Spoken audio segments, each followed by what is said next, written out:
Alright, peace. Hold on, let me adjust it real quick. Alright, perfect.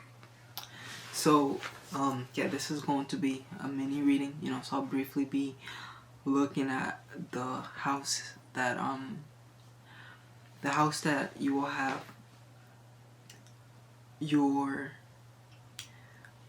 that the eclipse will be happening in.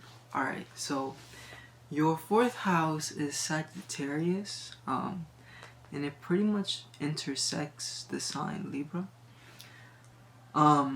In the sense that, Libra, like, it's not a house cusp sign, right? You feel what I'm saying? In the sense that it's one of those signs that is within a house that's occupied by 3 signs, and this is your fourth house, right? The first 2 degrees of your fourth house is Virgo, then the middle of your fourth house is Libra, and then the last 4 degrees is Scorpio. So within your fourth house, you have Virgo or Mercury influences, Venus or Libra influences, and also Martian influences, if what I'm saying. And you have Jupiter in your fourth house. So ultimately, with Jupiter being present within your fourth house in the sign Libra, it is an indication that when it comes, because it's going to be happening in your fourth house, right? Like, that's where the eclipse is going to be taking place. And I'll get more into what that means soon. But, with Libra being in the fourth house, but then Jupiter, being also in the fourth house, both Jupiter and Libra are harmonious influences. They're beneficial. They incline more so towards harmony. But it's interesting because Jupiter, it inclines towards expansion and prosperity, you feel me, and abundance and that type of energy. But then Libra, through Venus, more inclines towards harmony and balance, but from a perspective of wanting to pursue the path of least resistance, if that makes sense. So, like, Jupiter expands, Libra kind of just harmonizes. But anyways, so with your with this eclipse taking place within your fourth house. So first and foremost, eclipses, it is when the sun and the moon are eclipsed. The sun and the moon are conjunct within the sign of the south node. Yeah, south node, I think it is. And so, yeah, right now the south node is in Libra and the north node is in Aries. So, as you may know, the south node deals with past experiences. Ultimately, it deals with lessons in a sense that you have already learned, that you have in a sense, that you have already learned, and that you have in a sense crystallized in, because the south node compared to the north node is like where you were, and then the north node is where you're headed, futuristically speaking. So with your north node being not your north node, but with this eclipse taking place in the sign Libra, the way that this energy is going to influence you is going to deal with your domestic life. It's going to deal with your family, your home, your if I want to say like your lineage. It's like what we need to understand is the sign of not the sign, but the fourth house very much deals with like DNA and ancestors. But it's like the fourth house, the 8th house, and the 12th house all deal with ancestors. But the 8th house deals with ancestors more than the 4th house does. But the 4th house, the way that it deals with ancestors is kind of in a manner of those ancestors that are still close to you, those ancestors that are still wanting to like support you, that are like your found incorporated within your foundation. You feel what I'm saying? Because the fourth house is very much a house that deals with foundation, but it deals with that family foundation. You feel what I'm saying? The foundation of the home, that emotional foundation, that ability to be, you know, vulnerable in a space, you know, where you can feel safe. And so what is going to happen here is this eclipse energy, it's going to bring energies dealing with your home life, with your family life. And so this can even be like maybe your family members popping up again, maybe you resolving certain affairs and issues that are very much dealing with family. You feel what I'm saying? And so the moon is very much a planet that deals with the mind, right? But it doesn't deal with the mind the way Mercury deals with the mind. The moon deals with the mind from a perspective of its plasticity. You feel what I'm saying? And how it was molded and shaped, how your mind was molded and shaped, in the sense that your childhood upbringing, your programming, you know, like your origin story and things like that. You feel what I'm saying? And so the fourth house is also a house that deals with endings, right? So like things ending. You feel what I'm saying? And so this may even possibly play out in a manner where certain cycles of relationship energy may come to an end. Hold on, I'm gonna look so then I have like, I can be more specific rather than, okay, yeah. So, you know, it can even be like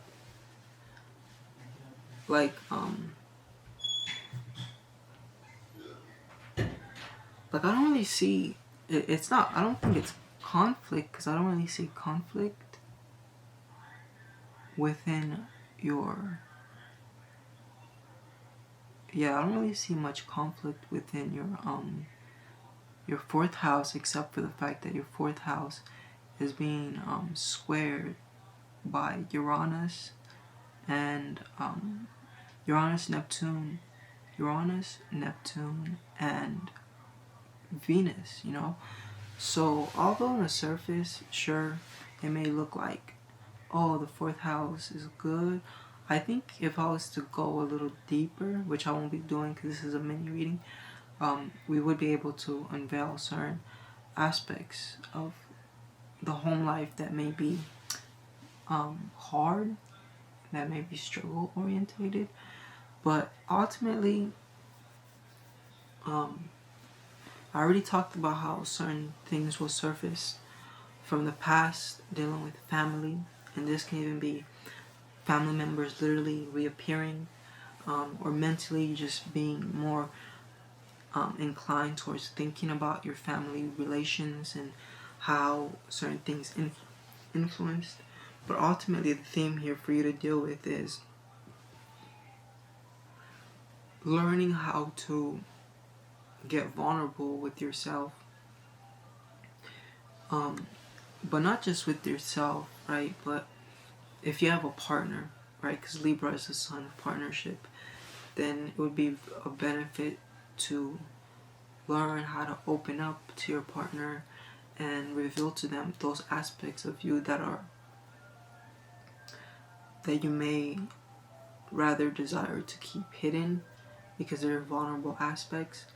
But with Libra being in the fourth house, it's just an indication of learning how to acquire balance. You feel what I'm saying? Acquire balance when it comes to things concerning your psyche, the relation between what you went through as a child and who you are as an adult. You feel what I'm saying? And just learning how to, pretty much balance those energies out. So the fourth house, it very much influences also inherited traits, is what I'm saying. So like attributes and qualities that you have, that you received from your parents, is what I'm saying. Now the fourth house, it more is associated to the father than the mother, simply because, see, the mother, she's closer to the child, and she instills within the child certain views and certain perceptions, because she's the one who raises them, if that makes sense. So the mother has a impact that the child later in life carries in their fourth house, in their 10th house. But then the father is more like, he more governs like the laws, the rules, and things like that, dealing with the home. Well, actually, it is kind of, nah, I can see how like it's reversed, the mother being the fourth house and the father being the 10th house. But ultimately though, yeah, there is a needing of balancing energy, and it may go either way.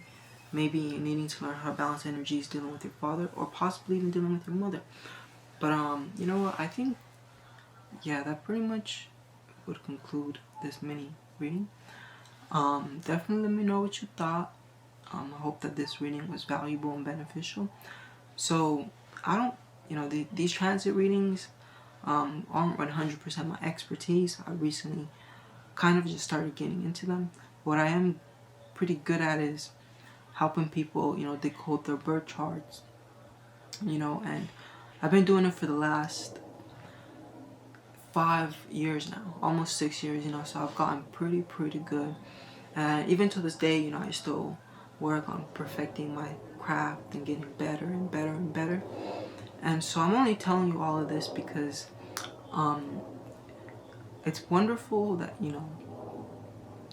you, right, study your birth chart and everything like that, but it's always also great to have it looked at by a professional, someone who has an expertise, someone who, spends a tremendous amount of time on the craft and does a plethora of readings for people, especially when it comes to declinating the birth chart.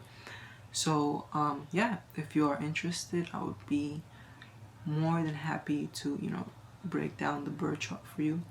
Now,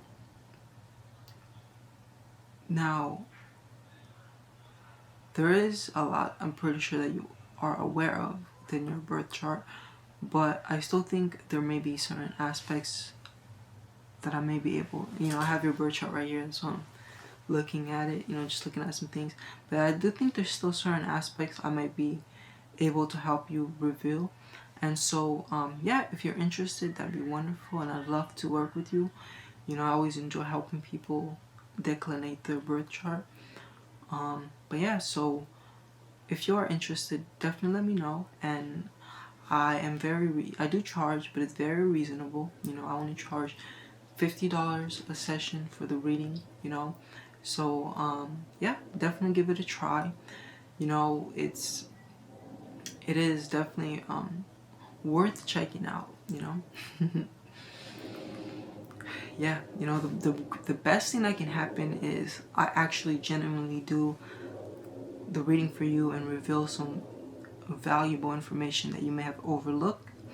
The worst thing that can happen is, you lose $50, and that would be unfortunate too. But what would be even more unfortunate is you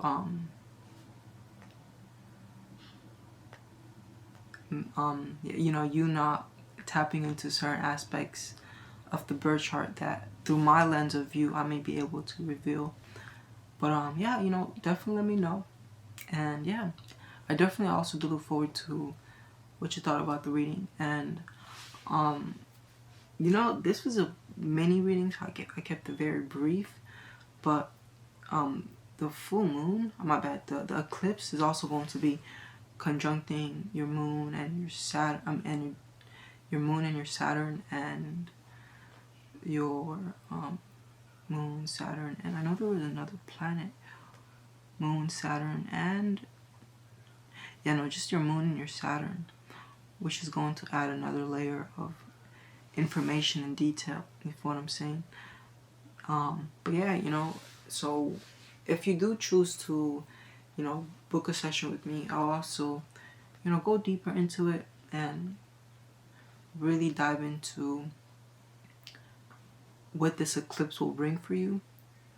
But yeah, that's pretty much it. All right, peace. Bye-bye.